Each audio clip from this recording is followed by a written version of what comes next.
안녕하세요. 오늘 여러분과 함께 아주 특별한 자료 속으로 한번 깊이 들어가 볼 시간입니다. 보통 이제 요가라고 하면 몸을 풀거나 뭐 마음을 가라앉히는 그런 모습을 떠올리실 텐데요. 오늘 저희가 살펴볼 파탄잘리의 요가 수트라는 그 차원을 훌쩍 뛰어넘습니다. 마치 그 고대의 비밀 지도를 펼쳐 보이듯이 내면의 힘을 깨우고 궁극의 자유에 이르는 길을 안내하는데요. 특히 오늘 다룰 3권 후반부 구절들은 에너지 제어부터 시작해서 물줄계를 넘어서는 놀라운 능력들, 그리고 진정한 깨달음이란 과연 무엇인지 여기에 대한 아주 심오한 통찰을 담고 있습니다. 자, 이 흥미진진한 지혜 여정 지금부터 함께 떠나볼까요? 네, 반갑습니다. 오늘 저희가 탐구할 내용이 정말 요가 수행의 정수라고 할 수 있는 부분입니다. 이게 그냥 단순한 이론 설명이 아니고요. 우리 안에 잠자된 힘을 어떻게 구체적으로 개발하고 또 의식의 지평을 넓혀갈 수 있는지 그 방법론과 원리를 파탄잘리가 아주 상세하게 제시하고 있죠. 여러분께서 보내주신 이 귀한 자료들을 바탕으로 해서 요가 스트라가 그리는 영적 성장의 놀라운 청사진을 함께 그려나가 보겠습니다. 네. 본격적인 탐험에 앞서서요. 이 요가 수트라가 다른 어떤 영적 가르침들과 비교했을 때 어떤 점에서 좀 독특한지 잠시 짚고 넘어가면 좋을 것 같아요. 내가 영이다, 뭐 이런 깨달음 자체는 여러 경전에서도 이야기하는데 요가 수트라만의 특별함이 분명히 있었죠? 깨달음으로 가는 길을 마치 공학 설계도처럼 매우 체계적이고 방법론적으로 제시한다는 점이에요. 어떤 감정적인 호소나 믿음을 강조하기보다는 그 원리와 단계를 굉장히 중시하죠. 예를 들면 1권에서는 사마디, 그러니까 완전한 몰입 상태를 통해서 내가 영이다라는 근본적인 자각에 이르는 그 원리를 설명합니다. 여기서 중요한 건 부분적인 노력이 아니라 그 전체적인 몰입, 그리고 이슈바라, 신성과의 깊은 연결이거든요. 그냥 가끔 떠오르는 그런 생각 정도로는 어림없고 존재 전체가 그 깨달음의 에너지에 흠뻑 젖어야 한다는 거죠. 아, 방법론을 강조한다는 점, 그게 참 흥미롭네요. 그럼 이권은 또 다른 특징이 있었고요. 네, 그렇죠. 2권에서는 깨달음을 방해하는 근본적인 장애물들, 클래시아라고 불리는 것들이 있잖아요. 이것들을 어떻게 구조적으로 파악하고 마치 정교한 수술처럼 단계적으로 제거해 나갈 수 있는지 그 구체적인 전략을 제시합니다. 이런 접근법이야말로 요가 수트라가 가진 독창성의 핵심이다. 이렇게 말할 수 있습니다. 그렇군요. 1권이 목표, 그러니까 사마디를 설정하고 2권이 그 장애물 제거 방법을 다룬다면 오늘 저희가 집중할 3권은 어떤 단계인가요? 3권은 이제 장애물이 제거되면서 자연스럽게 드러나는 더 깊은 수준의 영적 능력, CT라고 하죠. 이 CT와 그 활용에 초점을 맞춥니다. 특히 다른 경전에서는 거의 찾아보기 힘든 차크라 수행에 대한 구체적이고 어떻게 보면 좀 비밀스러운 내용까지 상당히 상세하게 다루고 있다는 점이 매우 중요해요. 물론 이 CT들이 그 자체가 목적은 아니고요. 궁극적인 깨달음, 즉 완전한 자유, 카이발리아로 나아가는 과정에서 장애물을 효과적으로 제거하기 위한 도구로 활용되는 거죠. 오늘 살펴볼 39절부터는 이러한 차크라 수행의 심화된 내용과 그 너머의 경지로 나아가는 과정을 보게 될 겁니다. 그리고 이어지는 4권에서는 이 모든 여정을 통해 얻게 될 절대적 자유, 카이발리아의 상태를 다룰 것으로 예상할 수 있습니다. 자, 그럼 드디어 39절입니다. 상승하는 생명, 우다나를 제어함으로써 물, 가시밭길, 수렁에서 자유로워지고 상승의 능력을 얻는다. 와, 읽기만 해도 뭔가 좀 비장한 느낌인데요. 물, 가시밭길, 수렁은 약간 비유적인 표현 같고 이게 구체적으로 어떤 의미일까요? 자료에선 이게 2번 차크라와 관련이 있다고 하던데요. 네, 정확히 보셨습니다. 여기서 우다나는 그 2번 차크라, 물 원소와 관련된 상승하는 생명 에너지를 뜻합니다. 그리고 말씀하신 대로 물, 가시밭길, 수렁은 실제 장소가 아니라 우리가 살아가면서 운명적으로 마주하게 되는 어려움의 강도를 상징하는 거죠. 물은 그냥 좀 불편하고 축축한 정도의 어려움이라면 가시밭길은 정말 죽겠다 싶을 만큼 고통스러운 상황, 그리고 수렁은 도저히 헤어나올 수 없을 것 같은 그런 깊은 절망 상태를 의미합니다. 이 우단의 에너지를 제어한다는 것은 단순히 지금 겪는 고통에서 벗어나는 것을 넘어서요. 앞으로 닥쳐올지 모르는 모든 운명적 속박과 어려움으로부터 근본적으로 자유로워지는 힘, 즉 상승의 능력을 얻게 된다는 뜻입니다. 단순히 어려움을 피하는 게 아니라 어려움 자체가 좀 다르게 느껴지게 된다는 말씀이시군요. 아, 그 관점 전환이 핵심이네요. 이 능력이 있으면 어려움이 놀이터처럼 느껴진다니, 와, 정말 대단한데요. 그런데 아까 3권이 차크라 시행을 상세히 다룬다고 하셨는데 이 2번 차크라, 우다나를 다루는 순서가 좀 특이하다고 자료에서 언급했었죠. 네, 아주 중요한 지적이십니다. 보통 차크라는 뭐 1번부터 7번까지 순서대로 수행한다 이렇게 생각하기 쉬운데요. 요가수트라가 3권에서 제시하는 CT 개발 순서는 상당히 다릅니다. 1번 차크라, 그 땅의 힘, 코끼리의 힘, 먼 곳 인지하는 수행 후에 갑자기 3번 차크라로 갑니다. 태양신경총, 몸 내부 구조인지, 그랬다가 5번, 목차크라죠. 과거 미래인지, 그리고 6번, 미간, 직관, 모든 것을 아는 능력, 그리고 다시 내려와서 4번, 가슴, 마음의 의식 분별, 이걸 거쳐서 지금 다루는 2번, 우다나 제어, 운명 극복으로 오는 거죠. 그리고 마지막으로 7번 차크라로 향합니다. 그러니까 각 단계에서 얻는 능력과 통찰이 다음 단계 수행의 기반이 되는 굉장히 논리적인 순서라고 볼 수 있어요. 순서가 정말 흥미롭네요. 1번에서 시작해서 위로 쭉 올라갔다가 다시 내려와서 2번을 하고 마지막에 7번이라니. 그럼 다음 40절은 말씀하신 대로 마지막 순서 7번 차크라군요. 사마나를 제어함으로써 불꽃은 타올라 불길이 된다. 이것도 아주 강렬한 이미지인데요. 맞습니다. 사마나는 7번 차크라, 즉 정수리 부분에 존재하는 불, 화와 같은 강력한 에너지를 의미합니다. 흔히 1000개의 연꽃으로 묘사되는 곳이죠. 이 사마나 에너지를 의식적으로 제어할 수 있게 되면 우리 영혼의 가슴 중심에 있는 삼중 불꽃이라고 불리는 근원적인 불씨가 있거든요. 이게 꺼지지 않는 거대한 불길로 타오르게 됩니다. 이 불길이 일정 크기, 자료에서 언급된 바로는 약 2.7m 정도의 직경으로 커지게 되면 우리의 미묘한 몸 중 하나인 아스트랄체를 불멸의 상태로 변형시킬 수 있다고 해요. 소위 불사신의 경지에 이르는 것이죠. 불사신이라니, 와, 약간 영화 같은 이야기인데요. 영혼이나 육체가 아니라 아스트랄체가 불멸이 된다는 건? 그게 어떤 의미인가요? 네, 중요한 질문입니다. 여기서 불멸이라는 게 그냥 육체가 늙지 않는다거나 영원히 존재한다. 이런 의미를 좀 넘어섭니다. 본래는 소멸할 운명이었던 아스트랄체, 그러니까 감정체라고도 하죠. 이 아스트랄체가 이 강력한 불길의 에너지로 정화되고 강화되어서 죽음 이후에도 흩어지지 않고 영속성을 갖게 되는 것. 이걸 의미합니다.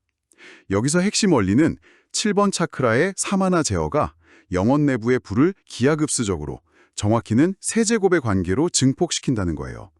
예를 들어 1의 에너지를 넣으면 1이 나오고 2를 넣으면 8이 되고 3을 넣으면 27이 되는 그런 식이죠. 물론 이 강력한 사마나를 제어하려면 바로 앞에서 다룬 2번 차크라의 상승 능력이 필요합니다. 그 능력을 통해서 의식을 물질 육체의 한계에서 벗어나 7번 차크라 위치까지 끌어올리는 것, 이게 선행되어야 합니다.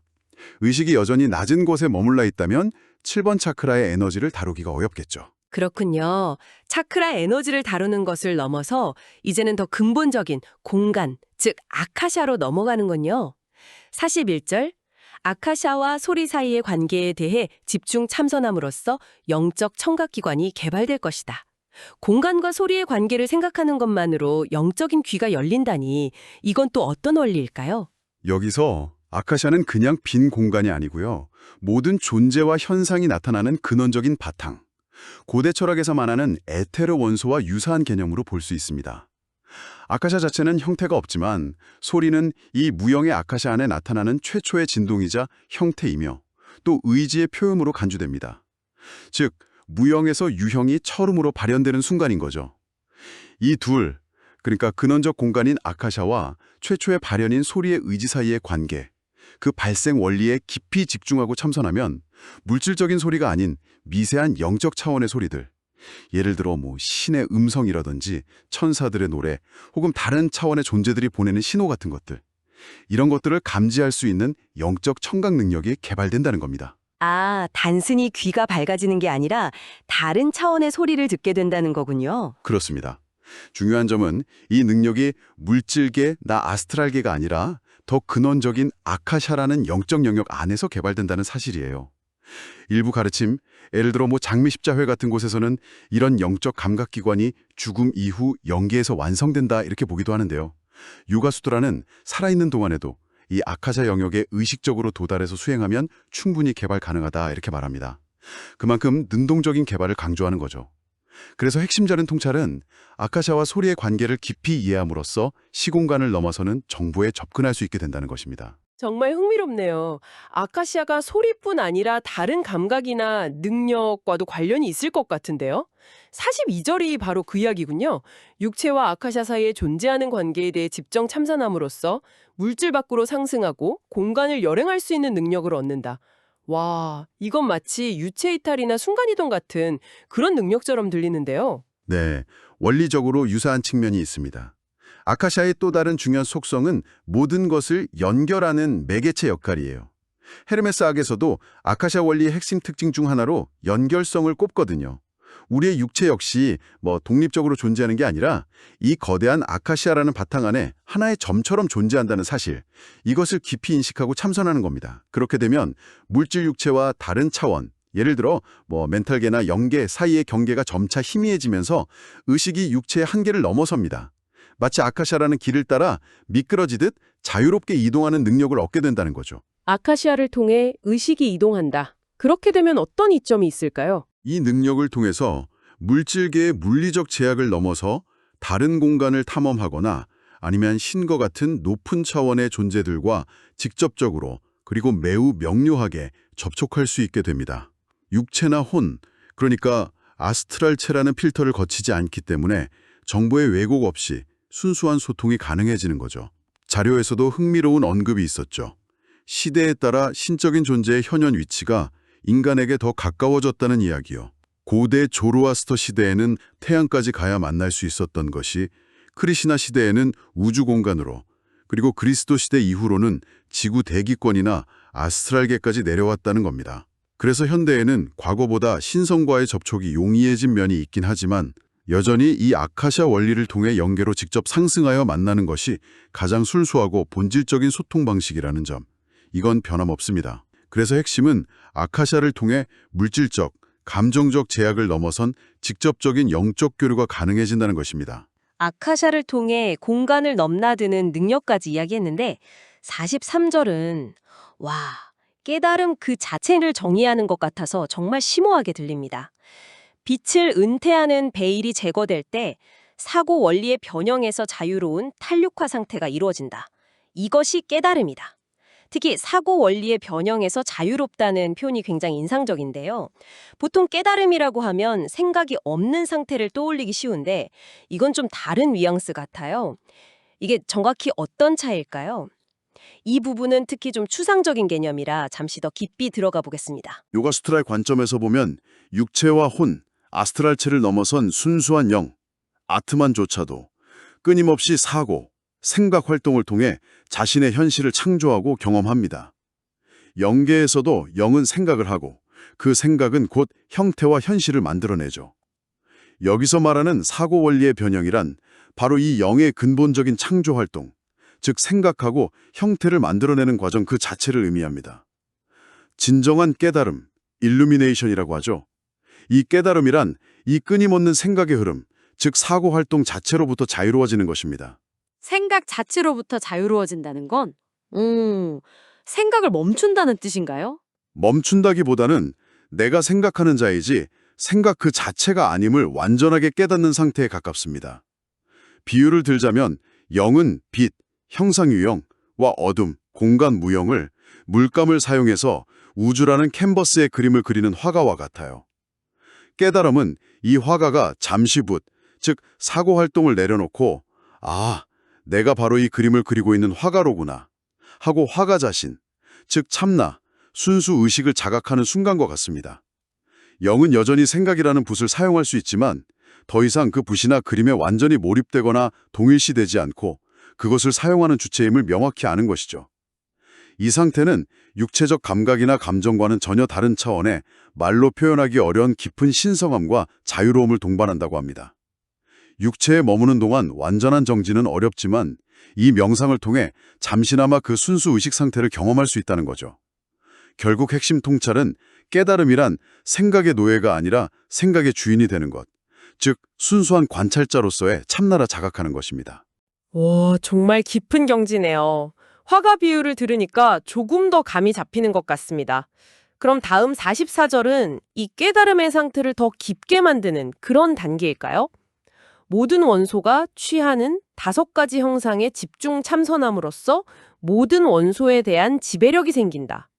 여기서 말하는 원소어와 5가지 형상은 무엇이고 이것을 아는 것이 왜 중요할까요? 그렇습니다. 43절에서 나는 생각하는 자임을 깨달았다면 44절은 더 나아가서 그 생각과 감정의 근본 재료가 되는 미세한 에너지, 즉 원소, 엘리먼트들의 작용까지도 꿰뚫어보고 지배하는 단계입니다. 깨달음 상태에 이르렀다 해도 영의 내면에서는 여전히 지, 수, 화, 풍, 아카샤, 공이라는 5가지 근본 원소들이 미묘하게 상호작용하면서 생각과 감정의 바탕을 이루거든요. 이 내면의 미세한 활동마저도 완벽하게 통제하기 위해 각 원소들이 나타나는 5가지 다른 측면, 즉 5가지 형상을 통찰하는 훈련을 하는 것입니다. 이 5가지 형상이란 첫째, 조야성, 그로스 네이처. 사물의 겉모심 너머에 있는 원재료, 성긴 구성 상태를 보는 겁니다. 예를 들어 멋진 소파를 볼 때 완성된 형태가 아니라 그것을 이루는 나무, 천, 솜 등의 재료들이 얼기설기 엮여있는 상태를 직관하는 것과 같아요. 영의 내면 풍경, 예를 들면 산맥과 바다 전체를 구성하는 원소들의 거친 본질을 파악하는 것이죠. 둘째는 원소적 형상, elemental form. 그 내면 풍경 속에서 특정 원소가 어떤 구체적인 형태를 취하고 있는지를 보는 겁니다. 예를 들어 내면의 산맥이나 나무는 불원소의 형상으로, 바다나 강은 물원소의 형상으로 나타날 수 있습니다. 셋째는 속성, 퀄리티. 각 원소가 가진 고유한 기능이나 느껴지는 질감입니다. 불은 뜨거움과 상승, 풍은 가벼움과 움직임, 물은 차가움과 흐름, 흙, 지는 무거움과 안정성 같은 특성을 파악하는 거죠. 넷째는 편재성, pervasiveness. 원소들이 시공간의 제약을 받지 않고 어디에나 존재하며 서로 영향을 미치는 속성입니다. 영안의 형상들은 물질처럼 특정 위치에 고정된 것이 아니라 무시간적, 무공간적 특성을 지니며 영적 우주공간 전체에 침투하고 확산되는 본성을 갖습니다. 그리고 5째가 근본 목적입니다. 그 원소 활동이 궁극적으로 지향하는 바, 즉 그 존재 이유를 파악하는 것입니다. 예를 들어 영적 성장과 확장이라는 큰 목적 아래 남성적 원리, 예, 불, 풍은 침투하고 확장하는 방식으로, 여성적 원리, 예, 물, 지는 포용하고 통합하는 방식으로 작용할 수 있다는 겁니다. 우주의식과의 관계 속에서 자신의 영역을 넓히려는 영혼의 근본적인 동기와 연결됩니다. 이 5가지 형상을 꿰뚫어 보면 어떤 변화가 일어나는 건가요?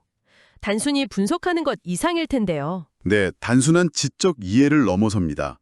이 5가지 측면을 깊이 통찰하게 되면 내면에서 어떤 생각이나 감정이 일어나더라도 그것을 나 자신과 동일시하지 않게 됩니다. 아, 이것은 내 안에서 불원소가 이러이러한 형상과 속성으로 작용하고 있는 것이군 하고 객관적으로 알아차릴 수 있게 되는 거죠. 즉, 생각이나 감정조차도 내가 만든 원소의 작용, 다시 말해 관찰의 대상으로 명확하게 분리해서 인식하게 되는 겁니다. 영체 내부에서 일어나는 가장 미세한 활동까지도 나가 아닌 나의 창조물로 볼 수 있게 되는 거죠. 결국 이 5가지를 꿰뚫어 봄으로써 내면의 생각이나 감정조차 내가 아닌 내가 관찰하는 대상으로 명확히 인식하게 되는 것. 이것이 핵심적인 통찰이자 원소 지배력의 기초입니다. 이를 통해 진정한 순수의식, 즉 어떤 내적 활동에도 물들지 않는 상태에 더 가까이 다가갈 수 있습니다. 와, 내면의 가장 근본적인 활동까지 객관적으로 바라보고 통제할 수 있게 된다면 45절에서 말하는 결과는 어쩌면 당연해 보이네요. 이런 통제를 통해 세밀한 지배력과 다른 시티, 능력들이 성취된다. 그와 같이 육체적 완성이 성취되고 모든 장애로부터 자유로워진다. 결국 이 모든 수행의 끝에는 완전한 자유가 있다는 거군요. 그렇습니다. 이 정도 수준의 내적 통제력, 즉 원소들에 대한 세밀한 지배력을 갖추게 되면 우리가 일상에서 겪는 부정적인 생각이나 감정, 스트레스 같은 문제들이 있잖아요. 이런 것들이 발생하는 가장 근원적인 단계에서부터 그것을 조절할 수 있게 됩니다. 부정적인 생각이 우리 의식 표면으로 떠올라서 육체적인 반응, 예를 들어 스트레스 호르몬 분비 같은 걸 일으키기까지는 사실 영체 내부의 미세한 원소작용에서 시작해서 영계 방출, 아스트랄 재형성, 육체 외신경 전달 등 여러 단계를 거치거든요.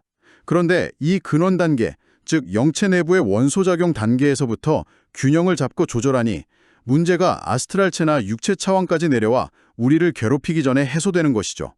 따라서 자연스럽게 육체적인 건강과 조화, 즉 육체적 완성이 따라오고 삶의 모든 영역에서 장애물로부터 자유로워지는 결과가 나타난다는 겁니다. 이것은 단순히 의지력으로 부정적인 생각을 억누르거나 외면하는 것과는 차원이 다른 훨씬 근본적이고 효과적인 해결책이라 할 수 있습니다. 네. 오늘 저희는 파탄잘리 요가 수트라 3권의 후반부를 통해서 우리가 흔히 아는 요가를 넘어선 깊고 광대한 영적 수행의 세가를 탐험했습니다. 우다나와 사마나 같은 생명 에너지의 제어에서부터 아카샤를 통한 시공간 인식의 확장, 그리고 생각의 주인이 되는 진정한 깨달음과 내면 우주의 근본 원소들을 다스리는 경지까지. 와, 정말 놀랍고도 심오한 저정이었네요. 네, 오늘 함께 나눈 이야기들은 우리 각자의 안에 잠들어 있는 무한한 가능성을 다시 한번 확인시켜줍니다. 마지막으로 오늘 탐구한 내용과 관련해서 여러분께 생각해 볼 질문을 하나 던져드리고 싶습니다. 이 자료들 속에서 우리의 의식은 두개골 안에 갇힌 작은 존재가 아니라고 이야기합니다. 잠재적으로는 지구, 달, 심지어 태양계 행성들의 궤도를 넘어 확장될 수 있는 그런 우주적인 크기를 지닌다고 하죠. 또한 서로 다른 진화 단계에 있는 의식들이 이 물줄기라는 무대에서 서로 만나고 부딪히며 함께 성장한다고도 하고요. 낮은 단계의 의식은 높은 단계의 의식을 온전히 이해하기 어렵지만 바로 이 상호작용을 통해 서로에게 영향을 주고 배우며 확장할 기회를 갖는다는 겁니다. 만약 여러분의 의식이 진정 이토록 광대하고 여러분이 지금 겪고 있는 일상적인 만남과 도전들이 사실은 서로 다른 의식 수준 간의 상호작용을 통한 거대한 확장 과정이라면 여러분 자신과 타인, 그리고 때로는 고통스럽게 느껴지는 성장통을 어떻게 서럽게 바라볼 수 있을까요? 여러분 내면의 우주에는 지금 어떤 가능성이 펼쳐지고 있나요? 이 질문들을 잠시 마음에 품고 오늘 나눈 이야기들의 의미를 다시 한번 깊이 음미해 보시는 시간을 가져보시길 바랍니다.